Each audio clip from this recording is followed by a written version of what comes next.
आप देख रहे हैं केकेडी न्यूज। नमस्कार, केकेडी न्यूज में आपका स्वागत है। मैं हूं आपके साथ नम्रता शर्मा। ये नजर डालते हैं खबरों पर। राजधानी भोपाल में रायसेन रोड गोविंदपुरा स्टॉप पर निगम द्वारा थोई गई एक होती दुकान।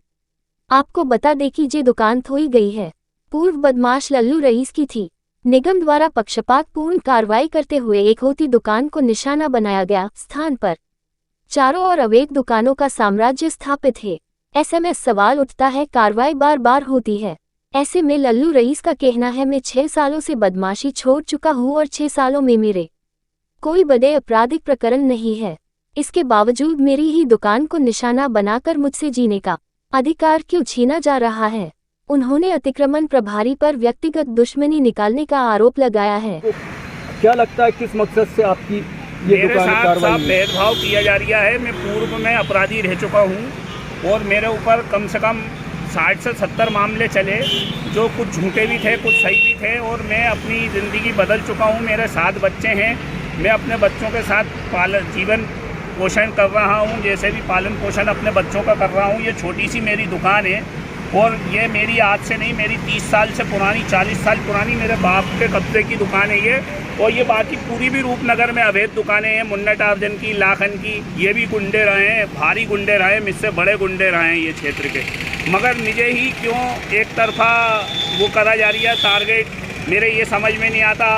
नासिर और वो तोमर जी ये कहते हैं कि क्या कहते हैं, तुम्हारे पीछे शासन पड़ा है, तो शासन मेरे अकेले के पीछे क्यों? भोपाल में और भी गुंडे बदमाश हैं, मुझसे बड़े बड़े गुंडे बदमाश हैं, करोड़पति गुंडे बदमाश हैं। मेरी तो प्रॉपर्टी की जांच करा ली जाए, मेरे कने कुछ भी नहीं निकलेगा।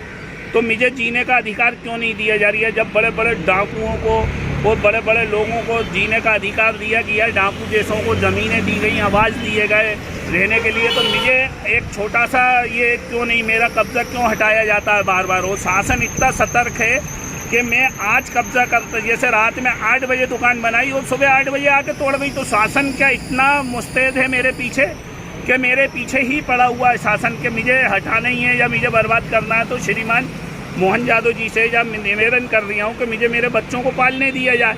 छोटे छोटे बच्चे हैं, गवर्नमेंट की बहुत सारी नीतियाँ चल रही हैं, आवासीय योजना और शिक्षा, और ये मैं अपने बच्चों को शिक्षा भी नहीं दे पा रहा, ना कुछ दे पा रहा। मेरे 7 बच्चे हैं, तो मुझे जीने का अधिकार तो है श्रीमान। मैं ये जानता हूँ कि संविधान में मुझे जीने का अधिकार दिया है।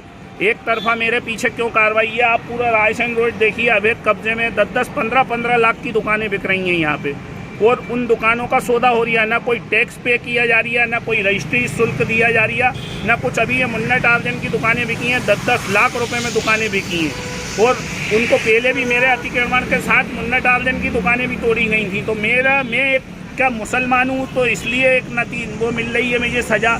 जब कोई उस बात की सज़ा, तो मुझे प्रशासन बताए कि हमें तुमसे, और मेरी क्या औकात है जो मैं प्रशासन से लड़ूंगा या किसी से लड़ूंगा? मैं नहीं लड़ सकता प्रशासन से, मेरी कोई औकात ही नहीं है। ना मुझे कोई पुलिस से परेशानी है इस टाइम, बस मुझे नगम निगम जो है वो परेशान कर रहा है। कि नगम निगम क्यों परेशान कर रहा है मुझे ये नहीं मालूम। नासिर और तोमर दोनों ये मेरे पीछे लगे हुए हैं, ये क्यों परेशान कर रहा है मुझे नहीं मालूम। ये मेरे पीछे गुमथी देख रहा है आप, ये भी अवैध है। इधर पीछे कब्जा देख रहा है, ये भी अवैध है। तो मेरे अकेले का क्यों हटाया जाता है? मेरे अकेले के लिए क्या शासन इतना सक्रिय है कि लल्लू रईस को नहीं जीने दिया जाएगा? तो लल्लू रईस को क्यों नहीं जीने दिया जाएगा? भाई मैं अपराध भी छोड़ चुका हूँ, पुलिस को मैं क्या कहते हैं बॉन्ड भी दे चुका हूँ, बॉन्ड भर चुका हूँ पुलिस को। वो कमिश्नरी जब से लगी, जब से हमें बहुत आराम है। गुंडे बदमाशों को नहीं सताया जा रही है, कमिश्नरी द्वारा उनको जीने का मौका दिया जा रही है। तो मैं शासन से भी निवेदन करना चाहूँगा कि शासन भी मुझे जीने का मौका दे। आपके ऊपर 2017 से कोई प्रकरण नहीं है मेरे ऊपर। असल अपराध जो है मेरे ऊपर 2017 से नहीं है।